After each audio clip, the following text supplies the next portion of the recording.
Bismillahirrahmanirrahim. Assalamualaikum warahmatullahi wabarakatuh. Alhamdulillah anak-anakku sekalian, para siswa MA khususnya Madrasah Aliyah Negeri 3 Palembang. Mari kita awali pertemuan kita ini dengan sama-sama melafazkan doa kepada Allah Subhanahu wa taala. Alhamdulillahirabbil alamin. Allahumma shalli wa sallim ala nabiyyina Muhammad. Allahumma ighfir warham walidina. Allahumma barik asatizatina. Allahumma zidna ilma warzuqna fahma ya Allah ya arhamar rahimin.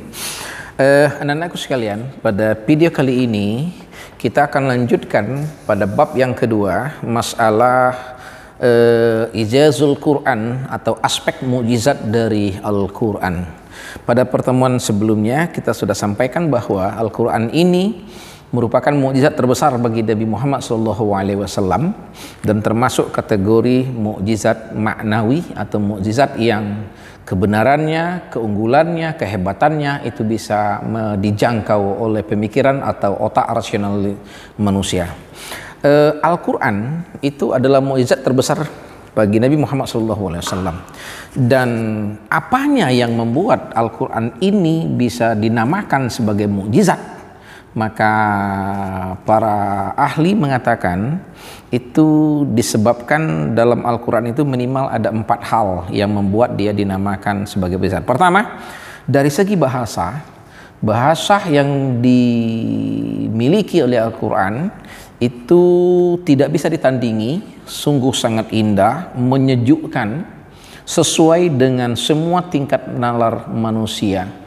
Al-Quran dibaca oleh orang biasa, maka dia akan mendapatkan informasi. Dibaca oleh orang yang pintar, mendapatkan informasi. Dibaca oleh cendekiawan, mendapatkan satu informasi. Dibaca oleh ilmuwan, maka akan mendapatkan informasi. Dibaca oleh ahli tafsir, juga akan mendapatkan berbagai informasi. Bahasanya terkadang singkat, padat, tapi menyentuh dan bisa dilihat dari berbagai aspek. Inilah sangat benar apa yang disampaikan oleh seorang ulama, Muhammad Darras. Dia mengatakan bahwa Al-Quran itu laksana intan permata yang mempunyai banyak sisi berkilauan. Dari sisi manapun kita melihatnya, maka kita akan melihat kilauan dari permata tersebut. Bahkan dari satu sisi ini kita lihat, kita mendapatkan kilauannya. Dilihat dari sisi ini juga mendapat kilauannya. Begitu juga dengan Al-Quran. Dari pendekatan ilmu apa saja didekati, maka mendapatkan ilmu yang bisa disimpulkan darinya.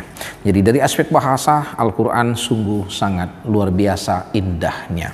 Dan memang penggunaan bahasa Arab itu memang sangat luar biasa, karena bahasa Arab adalah bahasa yang sangat teliti, sangat kaya, dan mempunyai keunikan tertentu, sehingga Al-Quran juga bisa disampaikan dengan cara yang sangat luar biasa. Itu yang pertama, dari segi bahasanya, keindahan, susunan kalimat, dan bisa menjangkau, memuaskan semua otak manusia. Lalu yang kedua, segi mukjizat Al-Quran itu adalah dari segi ketelitian atau keserasian isi di dalamnya.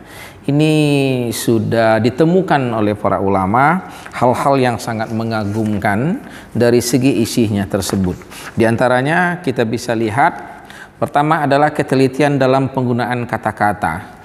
Dalam Al-Quran itu ada surat yang diawali dengan penyebutan huruf hijaiyah, misalnya huruf Qaf, Alif, Lam, Mim.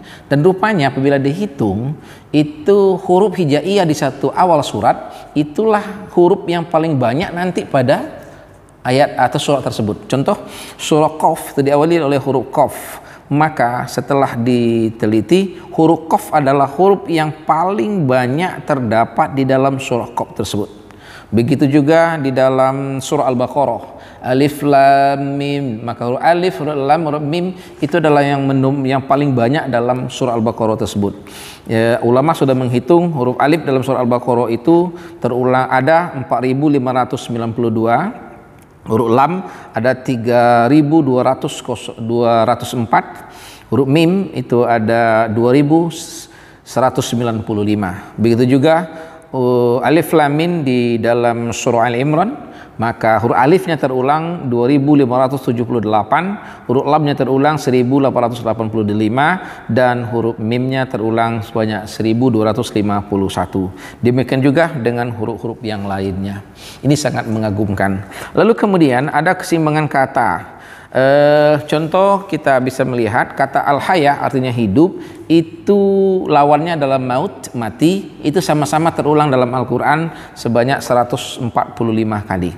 Kemudian kata ad-dunya itu dengan lawan katanya adalah akhirat, masing-masing dalam Al-Quran terulang sebanyak 115 kali.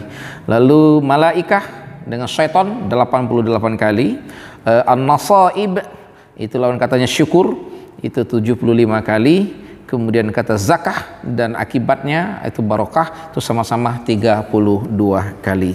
Belum lagi ada rahasia angka 19 yang ditemukan oleh Rashid Khalifah, ini juga sangat mengagumkan, dan huruf-huruf yang lainnya. Kemudian memang Al-Quran adalah mukjizat yang penggunaan kalimatnya juga sangat indah. Perhatikan anak-anak sekalian, dalam surah Basmalah dengan Bismillahirrahmanirrahim dengan kalimat Iqra bismi rabbikal ladzi khalaq.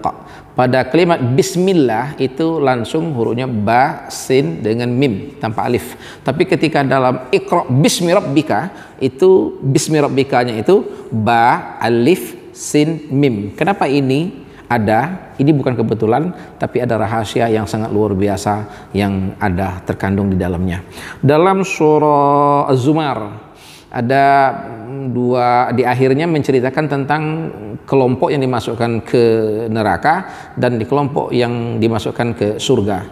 Tapi ketika akan masuk ke dalam neraka, kalimat pintunya itu terbuka tanpa kata dan terbuka.